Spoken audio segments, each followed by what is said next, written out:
السماوات والأرضين والصلاة والسلام على سيد الأشرف الأنبياء والمرسلين ونشهد أن سيدنا وسندنا وحبيبنا ومولانا محمد صلى الله عليه وسلم قال الله تبارك وتعالى في كلامه المجيد وفي فرقانه الحميد সকলে আমার সাথে সাথে জবানটা খুলে উচ্চ আওয়াজ দিয়ে পড়ুন আউযু বিল্লাহি মিনাশ শাইতানির রাজীম বিসমিল্লাহির রাহমানির রহিম ওয়াত-তিনি ওয়াজ-যাইতুন وطور سينين وهذا البلد الأمين لقد خلقنا الإنسان في أحسن تقويم صدق الله المولانا العظيم وصدق رسوله النبي الحبيب الكريم ونحن على ذلك من الشاهدين والشاكرين والحمد لله رب العالمين في شان حبيبه ومحبوبه ومعشوقه مخبرا وآمرا إن الله وملائكته يصلون على النبي يا أيها الذين آمنوا صلوا عليه وسلموا تسليما اللهم صل ما شاء الله زمان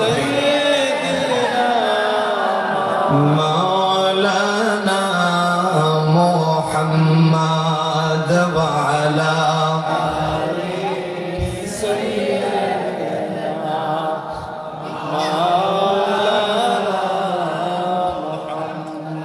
আমার বাবারা বন্ধুরা ভাইরা এই জবানের মালিক আমার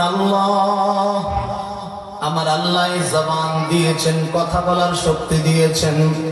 আল্লাহর প্রশংসা তো করবই, তবে আল্লাহর প্রশংসার চাইতে আল্লাহ বেশি খুশি হন যদি রাসূলুল্লাহর প্রশংসা হয়। এটা ঠিক। এই জন্য আমার বাবা মেহেরবানি করে হৃদয়ের সমস্ত আওয়াজ উজাড় করে দিয়ে উচ্চ কণ্ঠে পড়ুন না আল্লাহুম্মা সাল্লি মাশাআল্লাহ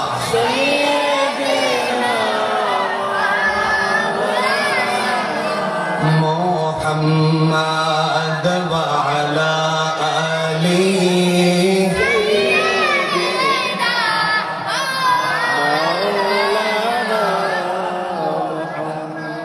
जग में जब आए मोहम्मद इस्लाम जिंदा हो गए। बुतों ने सब कलमा पढ़ा, काफिर मुसलमान हो गए।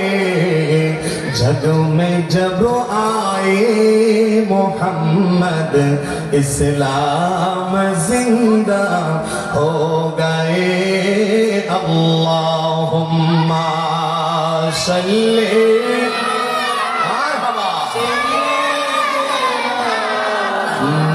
मौलाना मोहम्मद वाला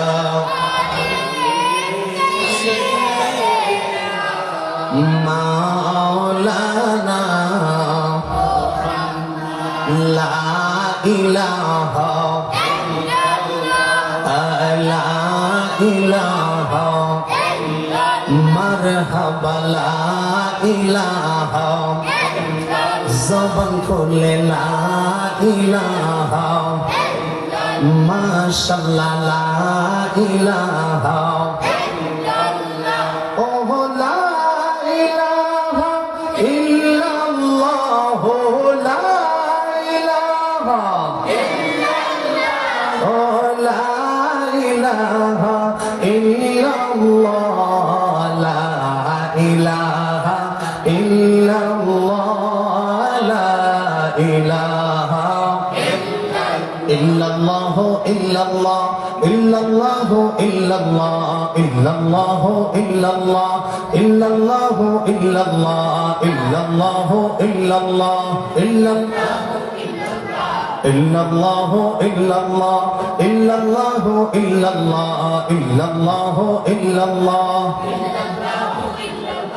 ला इलाहा इल्लल्लाह ला इलाहा ला हक़ ला इलाहा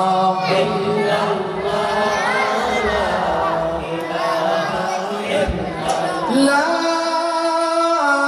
इलाहा इल्लल्लाह मुहम्मदुर रसूलुल्लाह सल्लल्लाहु अलैहि वसल्लम। ए আমার বাতুরিয়ার ভাইরা বাবারা বন্ধুরা, জানতে চাই এই জবানের মালিক কে? জবানটা খুলে বলেন জবানের মালিক কে? এই জবানের মালিক যদি আমার আল্লাহ হয়, আল্লাহর দেওয়া জবানে আমার আল্লাহর নামের তাসবিহ কোনো অসুবিধা আছে নাকি? তাহলে আসুন আমার বাবারা, রাতের নিস্তব্ধতা ভেঙে দিয়ে উচ্চ কণ্ঠে আমার দয়াল আল্লাহর ইসমে জাতের জিকিরে মশগুল হয়ে যাই।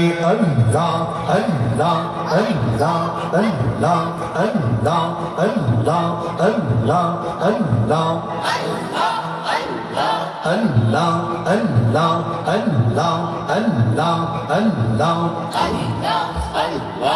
আল্লাহ নবী বিন আপন কেহ নাই গো মুমিন ভাই, নবী বিন দরদি কেহ নাই। মারহাবা আল্লাহ আল্লাহ আল্লাহ আল্লাহ আল্লাহ আল্লাহ নবী বিন আপন কেহ নাই গো মুমিন ভাই, নবী বিন দরদি কেহ নাই। মারহাবা আল্লাহ আল্লাহ আল্লাহ ইয়া হাবিলি উম্মতি কান্দিলেন দিবারাতি, উম্মত সারা নবী কিছু বোঝে না।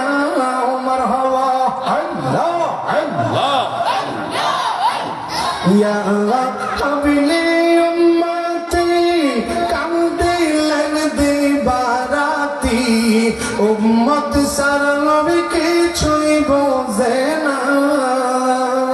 রহমাতাল লিল আলামিন শাফিয়াল মুজনিবিন, রহমাতাল লিল আলামিন শাফিয়াল মুজনিবিন ঘোষণা দিয়াছেন আল্লাহ আই গো মুমিন ভাই নবী বিনে আপন কেহ নাই মারহাবা আল্লাহ আল্লাহ আল্লাহ আল্লাহ আল্লাহ ভাই বন্ধু আত্মীয় স্বজন স্ত্রী পুত্র সন্তান গণ সবার চাইতে আমার নবীজি আপন মারহাবা আল্লাহ ভাই বন্ধু আত্মীয় স্বজন স্ত্রী পুত্র সন্তান গণ সবার চাইতে আমার নবীজি আপন নবীজিকে জানের চাইতে অধিক ভালো না বাসিলে নবীজিকে জানের চাইতে অধিক ভালো না বাসিলে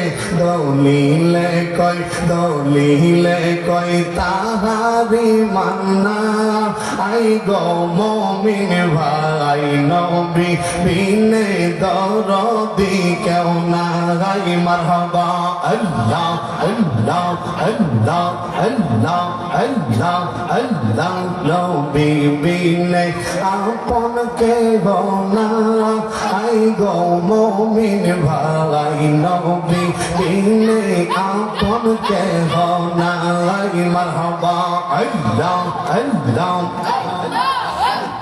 Allah, Allah, Allah, Allah, Allah, Allah, Allah.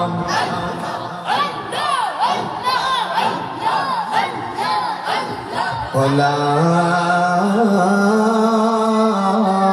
إله إلا الله محمد رسول الله সাল্লাল্লাহু আলাইহি ওয়াসাল্লাম। ভাতুরিয়া উত্তরপাড়া মদিনার প্রেম ছাত্র যুব সংগঠনের উদ্যোগে আয়োজিত আজকের এই নুরানি ইমানি অষ্টম বার্ষিক ইসলামী সুন্নি মহাসম্মেলনের সম্মানিত সভাপতি হযরত মাওলানা আব্দুল বাসিত সাহেব, অধ্যক্ষ মেহারি মহিলা মাদ্রাসা, বারাকাল্লাহু ফি হায়াতি, সকলে বলেন আল্লাহুম্মা আমিন। আজকের মাহফিলের সম্মানিত সহ সভাপতি আমার শ্রদ্ধেয় বড় ভাই পীরজাদা মাইদুল ইসলাম খন্দকার সাহেব, বাতুরিয়া আবু কালাম শাহ রহমাতুল্লাহ আলাইহি দরবার শরীফ, বারাকাল্লাহু ফি হায়াতি, সকলে বলেন আল্লাহুম্মা আমিন। আজকের মাহফিলের সম্মানিত প্রধান অতিথি হাজী মোহাম্মদ সালেহ আহমদ সাহেব, বাতুরিয়া গ্রামের কৃতি সন্তান, বিশিষ্ট ব্যবসায়ী, গরিবের বন্ধু, তরুণ সমাজসেবক, বারাকাল্লাহু ফি হায়াতি, সকলে বলেন আমিন। আজকের মাহফিলের প্রধান মেহমান জনাব মোহাম্মদ আবুল কাসেম মেম্বার সাহেব, বিশেষ অতিথি জনাব মোহাম্মদ জাকির মহাজন সাহেব, বিশেষ মেহমান জনাব মোহাম্মদ সুমন মিয়া এবং জনাব মোহাম্মদ মাসুক আহমদ সাহেব, বারাকাল্লাহু ফি হায়াতি, সকলে বলেন আল্লাহুম্মা আমিন। আজকের মাহফিলের প্রধান বক্তা আমার অত্যন্ত শ্রদ্ধাভাজন আন্তর্জাতিক খ্যাতিসম্পন্ন মুফাসসিরে কোরআন, পীরে তরিকত, রহনুমায়ে শরীয়ত, নরসিংহ শাহ নুরিয়া দরবার শরীফের বর্তমান গদিনিসীন হুজুর কিবলা আলহাজ মাওলানা মাজহারুল ইসলাম আল কাদেরী পীর সাহেব হুজুর কিবলা মাদ্দাজিল্লুহু আলী, সকলে বলেন আল্লাহুম্মা আমিন। আজকের মাহফিলে বিশেষ আকর্ষণ হিসেবে যিনি আলোচনা করছিলেন হযরত মাওলানা মুফতি ইয়াসিন হোসেন সিরাজি সাহেব খতিব, বাতুরিয়া কেন্দ্রীয় জামি মসজিদ। আমন্ত্রিত উলামায়ে কেরাম হযরত মাওলানা ফয়সাল আহমদ আল হাবিবি সাহেব, হযরত মাওলানা ইকবাল হোসেন সাহেব, হযরত মাওলানা হাফেজ নুরুল হুদা সাহেব, হযরত মাওলানা আনোয়ার হোসেন ফারুকি সাহেব। আজকের মাহফিল পরিচালনায় যিনি আছেন আমার অত্যন্ত শ্রদ্ধেয় বড় ভাইজান হযরত মাওলানা মোহাম্মদ জসিমউদ্দিন সাহেব, শিক্ষক, গোপীনাথপুর ফাজিল মাদ্রাসা, বারাকাল্লাহু ফি হায়াতি, সকলে বলেন আল্লাহুম্মা আমিন। অত্র এলাকার আমার পিতৃতুল্য মুরব্বিয়ানে আযম, যুবক ভাই বাবারা, পর্দানসীন আমার সরলা অভলা মুমিনা মা ও বোনেরা, সকলের খেদমতে এই মদিনাওয়ালার গোলামের পক্ষ থেকে জানাই শান্তিপূর্ণ ভক্তিপূর্ণ সালাম। আসসালামু আলাইকুম ওয়া রাহমাতুল্লাহি তাআলা ওয়া বারাকাতুহু। সর্বপ্রথম ওই মহান রব্বে করিমের আলিশান দরবারে লক্ষ কোটি কোটি শুকর সুজুদ যে মহান রব্বুল আলামিন আমাকে আপনাদেরকে এই কনকনে শীতকে উপেক্ষা করে আজকের আজিমুশ-শান ইসলামী সুন্নি মহাসম্মেলনে জান্নাতি পরিবেশে আসার বসার তৌফিকটুকুন দান করেছেন। এই জন্য সকলেই জবানটা খুলে উচ্চ কণ্ঠে হৃদয়ের সমস্ত আওয়াজ উজাড় করে দিয়ে করুন না আলহামদুলিল্লাহ। তারই সাথে সাথে আকায়ে নামদার তাজদারে মদিনা সরকার দো আলম উম্মতের দরদি উম্মতের জান ঈমান শাফাআতের কান্ডারি নূরে মুজাসসাম সাকি কাউসার শাফি মাহশার হুজুরপুর নূর সাল্লাল্লাহু আলাইহি ওয়াসাল্লাম নূরানি কদম মোবারকে এই গোলামদের পক্ষ থেকে জানাই লক্ষ কোটি কোটি তার চেয়েও অনেক বেশি দরুদ আর সালাম। সকলে জবানটা খুলে পড়ুন না সাল্লাল্লাহু আলাইহি ওয়াসাল্লাম। সম্মানিত হাজিরিন, আজকের এই মাহফিলে আসতে পেরে আপনারা খুশি না বেজার? আওয়াজে বোঝা যায় না, জবানটা খুলে বলুন তো খুশি না বেজার? এই বাতুরিয়ার জমিনে কি প্রত্যেকদিন এইরকম জান্নাতি পরিবেশ সাজানো হয়? কি বলেন হয়? আজকে আমরা যারা আসতে পেরেছি নিশ্চয়ই অন্যদের চাইতে আমাদেরকে আমার আল্লাহ বেশি মহব্বত করে। কেন? কারণ আল্লাহ তাকেই তৌফিক দান করেন। সারাদিন আলোচনা আরো ভালো লাগতেছে, মাইক ছাড়া আওয়াজ সুন্দর লাগছে। প্যান্ডেলে একটা মাইকও দেয় নাই, যেটা বক্স লাগাই দিচ্ছে স্যার স্যার আওয়াজ করতেছে, বেশি নয়েজ করতেছে, বাইরে আওয়াজ কিন্তু একদম ক্লিয়ার। আচ্ছা যাই হোক, আমার কথাগুলো আপনারা বুঝতেছেন তো নাকি? আমি ওই রকম বাবা এমনি বেড়া বড় সড় হইতারি, কিন্তু করে সুর মুর কায়দা করে দিয়ে আলোচনা করতাম আপনাদের ক্লিয়ার ওই রকম না। তবে কিছু কথা বলবো, আজকে এই মাহফিল থেকে কিছু কথা নিয়ে যাবেন। রাজি আছেন ইনশাআল্লাহ? কে বলেন রাজি আছেন তো ইনশাআল্লাহ? সম্মানিত হাজিরিন, বলছিলাম যে আমাদেরকে আল্লাহ কেন বেশি মহব্বত করেন? কারণ আল্লাহ তাকেই ভালো কাজের তৌফিক দান করেন যাকে আল্লাহ মহব্বত করেন বেশি। তার মানে বোঝা গেল আজকে এখনো যারা এই শীতের ডরে বিছানার নিচে কম্বল দিয়া বসে রয়েছে, বোঝা গেল তাদের চাইতে আল্লাহ আমাদেরকে বেশি মহব্বত করেন। কেন? কারণ মাহফিলে আসা এটা একটা ভালো কাজ। আলহামদুলিল্লাহ, ঠিক না ঠিক? এটা একটা ভালো কাজ।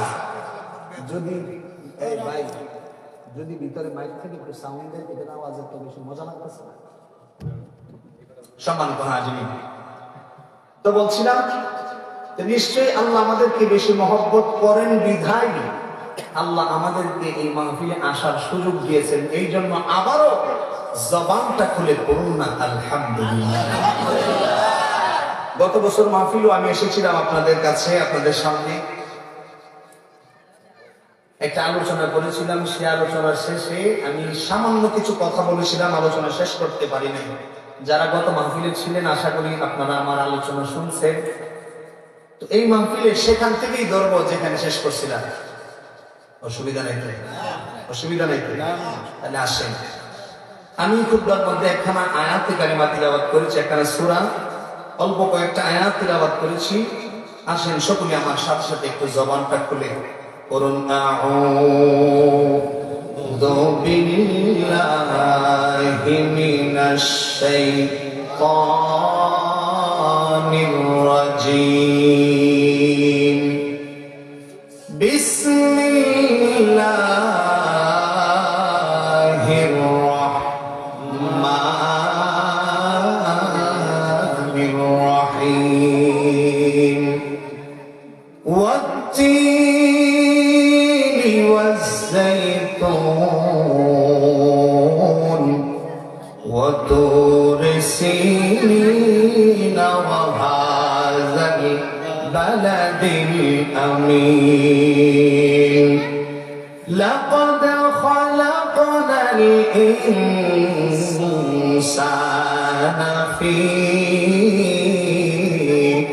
আহসানি তাকওয়ীম। মুবিন।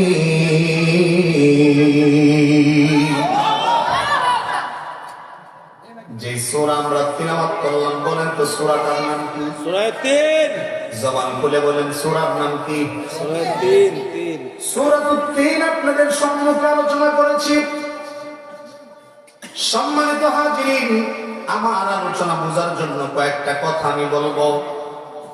দেখেন আমার বাবারা, আল্লাহ পাক রব্বুল আলামিনের কোন কথা এমনিতেই আমাদের কাছে গুরুত্ব আছে, ঠিক না বেটি? ঠিক। মানুষ যখন কোনো কথা বলে, ওই কথার গুরুত্ব বোঝানোর জন্য মানুষ ওই কথার পৃষ্ঠে বলে যে আল্লাহর কসম। বলে কি বলে না? বলে বলে যে ভাই আমি নবীনগর আসছি। বলে তুমি কি এখন আসতেছ? বলে হ্যাঁ আসতেছি। বিশ্বাস হয় না? বলে বিশ্বাস করো ভাই, আল্লাহর কসম আমি আসতেছি। মানে আল্লাহর কসম বলার উদ্দেশ্য হইল, হ্যাঁ আমি অবশ্যই আল্লাহর কসম করে বলছি আমি আসতেছি, ঠিক না? মানে কথার গুরুত্ব দেওয়ার জন্য মানুষ বলে আল্লাহর কসম, বলে কোরআনের কসম, এরকম আরো বিভিন্ন জিনিসের কসম করে না? কে বলেন করে কিনা? তবে খবরদার, কসম একমাত্র হবে একজনের নামে। কার নামে? আল্লাহর নামে। জবান খুলে বলেন কার নামে? আল্লাহ ছাড়া অন্য কোন বিষয়ের কসম করা জায়েজ না। বলে মাথার কসম, তোর ভূতের কসম, তোর বইনের কসম আছে না? নাই? আমাদের সমাজ আছে নি আছে, এইগুলি করা যাবে না। আসলে আমরা বুঝি নাই, জানি না বিদায় ওই রকম কসম গুলো আমরা করে থাকি। তাইলে আজকে থেকে জানলাম, যদি কোনো বিষয়ের প্রতি কসম করতেই হয় তাহলে একমাত্র কসম হবে কার নামে? আল্লাহ। তো আল্লাহ পাক রব্বুল আলামিনের কসমগুলা, আল্লাহ পাক রব্বুল আলামিনের কথাগুলো তো এমনিতেই আমাদের কাছে অত্যন্ত দামি। আল্লাহর কথার গুরুত্ব বোঝানোর জন্য আল্লাহর সামনে, আল্লাহ আমাদের সামনে কসম করার কোনো দরকারই নাই। কিন্তু তারপরেও আল্লাহ সুবহানাহু ওয়া তাআলা এই সূরাতুত তিনের কথা বলতে গিয়া প্রথমেই 7টা জিনিসের কসম দিয়েছে। কয়টা? 4টা। জবান খুলে বলেন কয়টা? 7টা। 1 নাম্বার হচ্ছে ওয়াতিন, 2 নাম্বার ওয়াজাইতুন, 3 নাম্বার ওয়াতুর সিনিন, 4 নাম্বার ওয়াহাজাল বালাদিল আমিন। এই 4টা কথা, 4টা বিষয়ের প্রতি কসম খেয়েছেন কে? আল্লাহ। আমরা কোন বিষয়ের গুরুত্ব বোঝানোর জন্য একটা কসম খাইলে বুঝি যে না কথাটা আসলে সত্য। তো আল্লাহর কথার যেখানে কসম খাওয়ার দরকার নাই, এমনিতেই আমাদের কাছে গুরুত্ব, তারপরও আল্লাহ একটা দুইটা না 4বার কসম করছে, তাহলে নিশ্চয়ই আল্লাহর এই কসমগুলার পরে যে কথাগুলো আসতেছে ওই কথাগুলোর গুরুত্ব, তাৎপর্য কম না বেশি? সম্মানিত হাজিরিন, আল্লাহ সুবহানাহু ওয়া তাআলা যে এই 4টা বস্তুর কসম খাইলেন, কেন খাইলেন? এই 4টা বস্তু, তিন, তিন একটা ফলের নাম। কিসের নাম? ফলের নাম। কথা বলেন, তিন একটা কিসের নাম? ফলের নাম। ওয়াতিন, ওয়াজাইতুন, এই জাইতুন একটা ফলের নাম। আর তিন আমাদের দেশে ডুমুর বুঝি আমরা, ডুমুর সহজ বাংলা। তবে বাংলার ডুমুর আর আরবের তিন এক নয়। আরবের তিন অত্যন্ত সুস্বাদু এবং অত্যন্ত সুঘ্রাণযুক্ত একটা ফল, যেই ফল অনেক মিষ্ট হয়, যেই ফল নিয়মিত পান করলে, নিয়মিত খাইলে, মানুষ যদি নিয়মিত একটা করে যদি এই 3 ফল খায়, অন্তত তার জীবনে কোনোদিন প্যারালাইজড হবে না। জান্নাতে হিসেবে আমাদের আদি মাতা হযরতে মা হাওয়া আলাইহিস সালামকে সাথে দিলেন আল্লাহর কোরআনের ভাষায়, ওয়া কুল্লা ইয়া আদম উসকুন আনতা ওয়া যাওজুকাল জান্নাতা ওয়া কুলা মিনহা রাগাদান হাইসু শি'তুমা ওয়া লা তাকরাবা হাযিহিশ শাজারাতা ফাতাকুনা মিনাজ যালিমিন। ঘোষণাকার আল্লাহ। আল্লাহ পাক রব্বুল আলামিন বলেন, ওয়া কুলনা ইয়া আদম উসকুন আনতা ওয়া যাওজুকাল জান্নাতা, এই আমার আদম, তুমি আর তোমার বিবি আল্লাহর জান্নাতে বসবাস করতে থাকো। ওকুলা মিনহুমা, ওই জায়গা থেকে যা কিছু খাবার তোমরা খাও, কোনো অসুবিধা নাই, যত খুশি খাও, কিন্তু লা তাকরাবা হাযিহিশ শাজারা, আমি আল্লাহ পাক রব্বুল আলামিন একটা গাছকে দেখাই দিলাম, নিষিদ্ধ গাছ। ওই গাছের ফল খাইবা দূরের কথা, লা তাকরাবা হাযিহিশ শাজারা, খবরদার খবরদার ওই গাছের কাছেও তুমি যাইও না। ঘোষণা কার? আল্লাহ। সম্মানিত হাজির, মূলত বেশি বেশি খাওয়ার জায়গা তো জান্নাত। ঠিক না বেঠিক? আমাদের আসল বাড়ি কোথায়? জান্নাত। কথা বলুন না, কোথায়? আল্লাহর জান্নাত। আমাদের মূল ঠিকানা হলো জান্নাত। কারণ আমাদের আদি মাতা এবং আদি পিতা প্রথমেই ছিলেন কোথায়? জান্নাতে। মূলত জান্নাতের ওয়ারিশ তো আমরা। সুবহানাল্লাহ বলেন। কারণ জান্নাতের প্রকৃত মালিক হইলাম আমরা, আমাদের আদি মাতা পিতা সেখানে বসবাস করছে। আর সেখানে মানুষ যতই খাক না কেন, খাইতে খাইতে যদি গলা পর্যন্ত খায়, একটা ঢেকুর দিলেই সবকিছু সাথে সাথে হজম হয়ে যায়। সুবহানাল্লাহ। কিন্তু মানুষ হয়ে গেছে তার উল্টা। যদি সারা বছর তো দাওয়াত পাই না, কোন রকম যদি এক দুইটা দাওয়াত পায়, 8টা রোস্ট, 6টা রোস্ট, 2, 3, 4 গিলাস 5 গিলাস বুরহানি, এমন এক খাওয়া খাইছে 500 টাকা দিয়া, যা 3 দিন মনে হয় খাওয়া লাগতো না। ঠিক ঠিক ঠিক। অথচ বেশি খাওয়ার জায়গা কোথায়? আল্লাহর জান্নাত। বলেন না সুবহানাল্লাহ। তো মা হাওয়া এবং আদম আলাইহিস সালামকে বললেন, খবরদার, লা তাকরাবা হাযিহিশ শাজারাতা ফাতাকুনা মিনাজ জালিমিন, এই গাছের নিকটে যাও না, আর বাকি জান্নাতের যা কিছু আছে তোমরা গ্রহণ করো, খাও দাও, কোনো অসুবিধা নাই, কোনো সমস্যা নেই। এই জান্নাতের নিষিদ্ধ ফল, যে ফলের নাম হচ্ছে যাক্কুম। প্রথমেই মা হাওয়া আলাইহিস সালাম এই যাক্কুম ফল, নিষিদ্ধ ফল খেলেন। খাওয়ার পরে হযরতে আদম আলাইহিস সালাতু ওয়াস সালামকে যায় বললেন, ওগো আদম সফিউল্লাহ, ওই যে গাছের কথা নিষেধ করেছে আল্লাহ কাছে যাওয়ার জন্য, ওই গাছের ফল তো খুব সুমিষ্ট, আপনি ওই গাছের ফল খান, শয়তানের ধোঁকায় পড়ে এইরকম কথা। আমার মা বোনরা একটু নরম হয়, শয়তান মা বোনদেরকে ধোঁকা দেয় খুব সহজে। ঠিক না বেটি? শয়তানের ধোঁকায় পড়ে নিজে তো খাইলেন। বাবা আদম আলাইহিস সালামকে যা বললেন যে আপনি এই ফল খান, খাইলে আমরা চিরস্থায়ী জান্নাতি থাকতে পারবো, জান্নাত থেকে বের হওয়া লাগবে না। হযরতে আদম সফিউল্লাহ ডাকতে বলতেছে, হাওয়া, আল্লাহ তো এই গাছের কাছে যাইতে নিষেধ করেছেন, গাছের ফল খাইতে নিষেধ করেন নাই। লা তাকরাবা হাযিহিশ শাজারা, শুধুমাত্র ওই গাছের কাছে যাইও না বলছে, গাছের ফল খাইতে তো নিষেধ করে নাই। আপনি গাছের কাছে যাওয়ার দরকার নাই, আমি আপনার ফল আনবেন। সম্মানিত হাজিরিন, পৃথিবীর যত বড় বড় বীর পুরুষ নিজের বিবির কাছে একেবারে বিদায়। ঠিক না বেঠিক? হ্যাঁ, সম্মানিত হাজিরিন, বিবির পরামর্শে হযরত আদম সফিউল্লাহ যখন সেই যাক্কুম গাছের কাছে না গিয়ে সেই ফল যখন খাইতে লাগলেন, সাথে সাথে আমার আল্লাহ পাক রব্বুল আলামিন জান্নাতি পোশাক খুলে ফেললেন। গায়ের থেকে জান্নাতি পোশাক যখন খুলে গেল, মা হাওয়া এবং আদম আলাইহিস সালাম উভয়জন উলঙ্গ।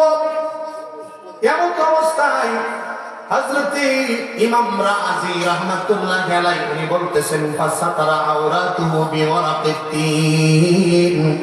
তখন হযরতে বাবা আদম এবং আদি মাতা হযরতে মা হাওয়া আলাইহিস সালাম উলঙ্গ অবস্থায় বিব্রতকর পরিস্থিতিতে যেই গাছের পাতা দিয়া নিজের লজ্জাস্থান ঢেকেছিলেন, সেই গাছের নাম হচ্ছে তিন। সুবহানাল্লাহ। সেই গাছের নাম কি? এই জন্য এই তিন, এটা দুনিয়ার সাধারণ কোন ফল না, এটা আল্লাহর জান্নাতি ফল। আল্লাহ এই জন্য সূরাতুত তিনের প্রথম কসম আল্লাহ খাইলেন কিসের? তিনের। সুবহানাল্লাহ। সম্মানিত হাজিরিন, তারপর 2 নম্বর কসম আল্লাহ পাক রব্বুল আলামিন খেলেন, ওয়াজ-জাইতুন। জাইতুনের কসম। কিসের কসম? জাইতুনের কসম, এই জাইতুন আমার বাবা, এটা ইংলিশে বলা হয় অলিভ, আর বাংলায় বলা হয় জলপাই। কি জলপাই? কথা বুঝেননি? আপনাদের কষ্ট হচ্ছে? ওই রকম কায়দা কুইদা ওয়াজ আমরাও করতে পারি, অর্ধেক বুঝবেন, তিন অর্ধেক বুঝতেন না। আজকে কিছু বুঝার কথা বলতেছে, অসুবিধা নাই তো? কোনো সমস্যা নাই তো? বুঝুন যে টান টুন দেয় না, টান আমরা দিতে পারি। জালা জোড়াই না, জালা জোড়াই না রে, পারি না? পারি কি না? আজকে কিছু বুঝার কথা বলবো, অসুবিধা নাই তো? সম্মানিত হাজিরিন, গভীর মনোযোগ। আল্লাহ পাক রব্বুল আলামিন ওই অলিভ বা জলপাইয়ের কসম খাইলেন আমার বাবা। এই বাংলাদেশের জলপাই আপনি মুখে দিলে পরের ওয়াক্ত ভাত খাইতে পারবেন না। ঠিক আছে? টক, অত্যন্ত টক, ঠিক নেই? আমার মা বোনরা অনেক সময় দিয়ে টক রান্না করে, ঝুল ঝুল, ঠিক নেই? খুব স্বাদ হয়। আমার বাবা, এই জলপাই বাংলাদেশের জলপাই আর আরবের সেই জাইতুন এক নয়। এই জাইতুন আমার আল্লাহ পাক রব্বুল আলামিন জান্নাতি ফল। সুবহানাল্লাহ।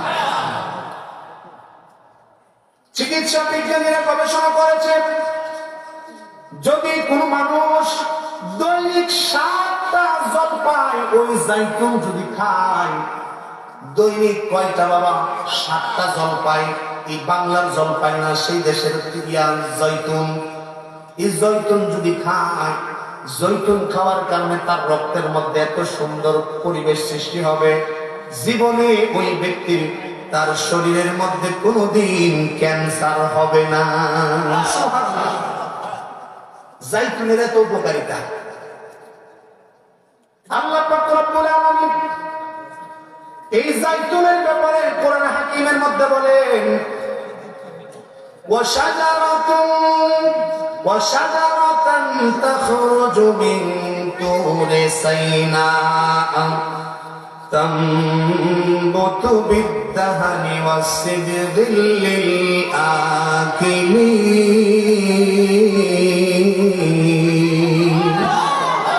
ঘোষণাকার আল্লাহ পাক রব্বুল আলামিন বলেন, সৃষ্টি করেছে এমন এক গাছ যা জন্মে মূলত সিনাই পর্বতে। কোন জায়গায়? সিনাই পর্বতের মধ্যে জন্মায়। শুধু তাই না, এর মধ্যে এত উৎপাদন হয়, এতে উৎপন্ন হয় ভোজনকারীদের জন্য তেল ও তরকারি। সুবহানাল্লাহ। এই জাইতুন দিয়ে তেলও হয়, আবার তরকারিও হয়। জাইতুন এমন জিনিস যেটা সিদ্ধ করা লাগে না, এমনিতেই তরকারির মতো খাওয়া যায়। সুবহানাল্লাহ। খলিফাতুল মুসলিমিন হযরত ওমর ইবনে খাত্তাব রাদিয়াল্লাহু তাআলা আনহু সময় বাঁচানোর জন্য উনি জাইতুনের তেল দিয়ে রুটি খেয়ে ফেলতেন। সুবহানাল্লাহ। জাইতুনের তেল দিয়ে রুটি খেয়ে ফেলতেন। তো এই জাইতুন এটাও আমাদের এই দেশের ফল না, দুনিয়ার কোন ফল না, এটা আল্লাহর জান্নাতি ফল। সুবহানাল্লাহ। যেটা সিনা পর্বতে হয়। সুবহানাল্লাহ। তাহলে দুইটা পাইলাম, দুইটা ফল, একটা হচ্ছে তিন ফল আর একটা হচ্ছে জাইতুন।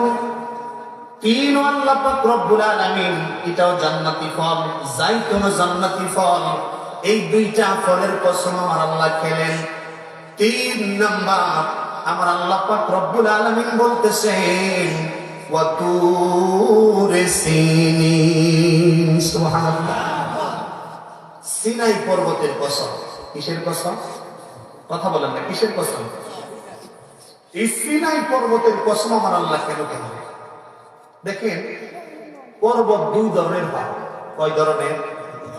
একটা হচ্ছে জাবাল। জাবাল এটাও পাহাড়, আর তুর এটাও কি পাহাড়। জাবাল বলা হয় এমন পাহাড়কে যেই পাহাড়ের মধ্যে কোনো গাছপালা হয় না, শুধু পাথর বালি ওই রকম থাকে, কোনো ধরনের গাছপালা জন্মায় না, এটাকে বলা হয় আরবিতে জাবাল। আর তুর বলা হয় এমন পাহাড়কে যেই পাহাড়ের মধ্যে পর্যাপ্ত পরিমাণ গাছপালা হয়, লতা হয় এবং সবুজে ভরপুর থাকে। সুবহানাল্লাহ। তুর, এই তুর পর্বত, সিনাই পর্বত, এই পর্বতের মধ্যে আমার আল্লাহ পাক রব্বুল অসংখ্য অগণিত এই অলিভ গাছ আমার আল্লাহ এখানে দিয়ে রেখেছেন। সুবহানাল্লাহ বলেন। জাইতুনের গাছ প্রচুর পরিমাণে। তো আমার আল্লাহ সিনাই পর্বতের কসম খাইলেন। কেন কসম খাইলেন? ওয়াতুর সিনিন, বরকতময় পাহাড় তুর। এটা বরকতময় কেন হইল জানেন? হযরত মূসা আলাইহিস সালাতু ওয়াস সালাম, কষ্ট হচ্ছে না তো? হযরত মূসা আলাইহিস সালাতু ওয়াস সালাম এই তুর পর্বতে গিয়ে আমার আল্লাহ পাক রব্বুল আলামিনের সাথে আলাপ করতেন। এই জন্য তিনি ছিলেন কালিমুল্লাহ। তিনি কি ছিলেন? কালিমুল্লাহ। হযরত মূসা আলাইহিস সালাম বিবাহ করেছিলেন শুআয়ব আলাইহিস সালামের মেয়েকে। কাকে?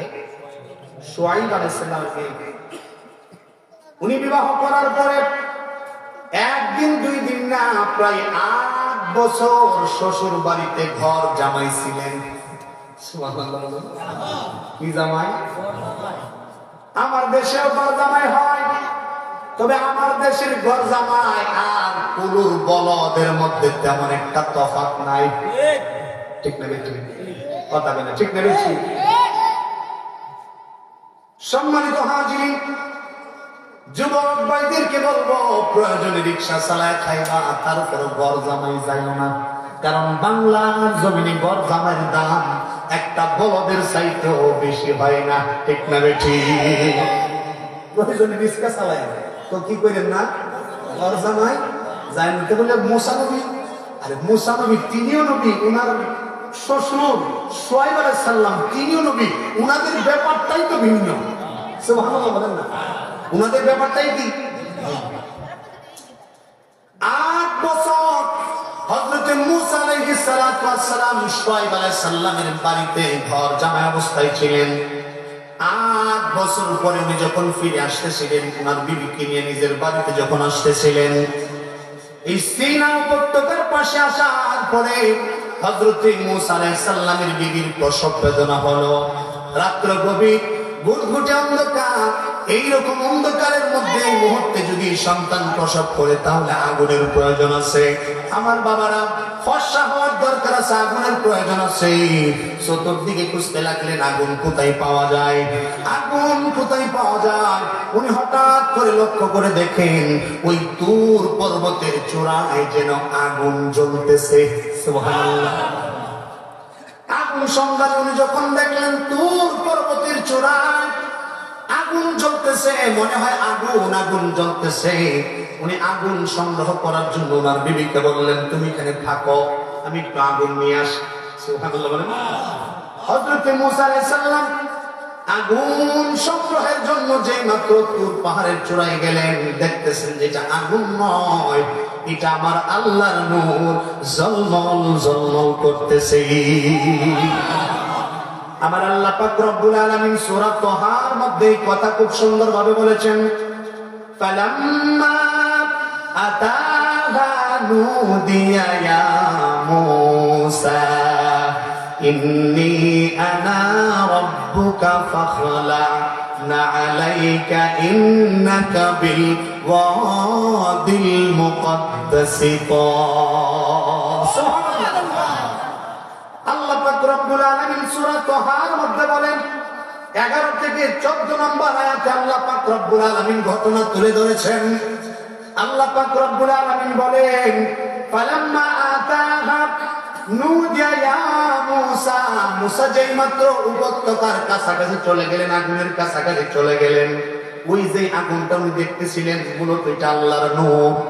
সেখানে যখন উনি পৌঁছালেন, আমার আল্লাহ পাক রব্বুল আলামিন ডাক দিয়ে বলতেছেন, ইন্নী আনা রাব্বুক, আমি হইলাম তোমার রব, তোমার আল্লাহ, আমি হইলাম তোমার রব। ফাখলা'না আলাইকা, ও মূসা তুমি তোমার পায়ের জুতাগুলি খুলে ফেলো।